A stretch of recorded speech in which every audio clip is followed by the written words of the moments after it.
je suis assistant professeur à CY Cergy Paris Université depuis septembre 2020 et je suis spécialiste sur le marché du logement.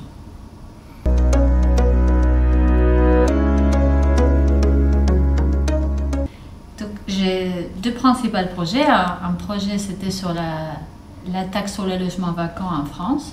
C'est une évaluation de cet impôt et quelles ont été les conséquences en termes de numéro de logements vacants. Et je trouve que ça a été un bon outil pour faire réduire la vacance. Et puis j'ai un autre projet sur l'impact d'Airbnb et les liens avec le marché du logement dans les cas de la ville de Barcelone. Et on a identifié que l'arrivée d'Airbnb a fait monter légèrement les loyers et les prix de maisons.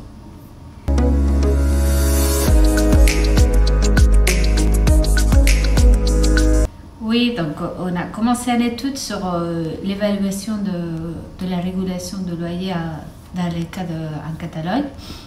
Et on a pu observer, en comparant des villes qui ont été régulées avec des villes qui ne le sont pas, que cette régulation a permis de faire baisser les loyers de 6% environ, alors qu'elle n'a pas eu un impact sur le nombre de contrats qui ont été signés, car celui-ci est resté constant avant et après la régulation. Ce qui va à l'encontre de la doxa économique habituellement retenue sur le contrôle des loyers. En effet, donc, en général, la littérature a identifié de forts effets d'offres, notamment une réduction d'offres qui suit la mise en place de la régulation de loyer. Ce n'est pas le cas pour les contextes en Catalogne. C'est peut-être déjà parce que pour l'instant, c'est des effets à très court terme qu'on a identifiés, mais aussi parce que cette régulation inclut un design spécifique qui permet de peut-être diminuer les effets négatifs sur l'offre. Donc, par exemple, cette loi elle exclut les nouveaux logements qui ne sont pas soumis à la loi. Il exclut aussi les grandes rénovations de logements et aussi oblige les propriétaires à inclure cette loi, les limites, les plafonds de loyer dans les contrats, ce qui fait que la loi est beaucoup plus connue et beaucoup plus appliquée dans les contextes de Catalogne.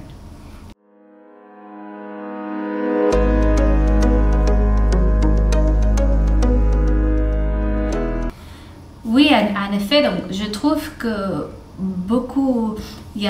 c'est très important de la façon comme ce type de politiques sont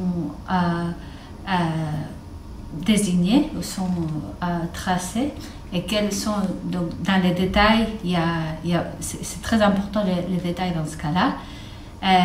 Par exemple, la loi de Catalogne a beaucoup appris des autres lois, des autres types de régulation de loyer qui ont été mises en place aux États-Unis ou en Allemagne.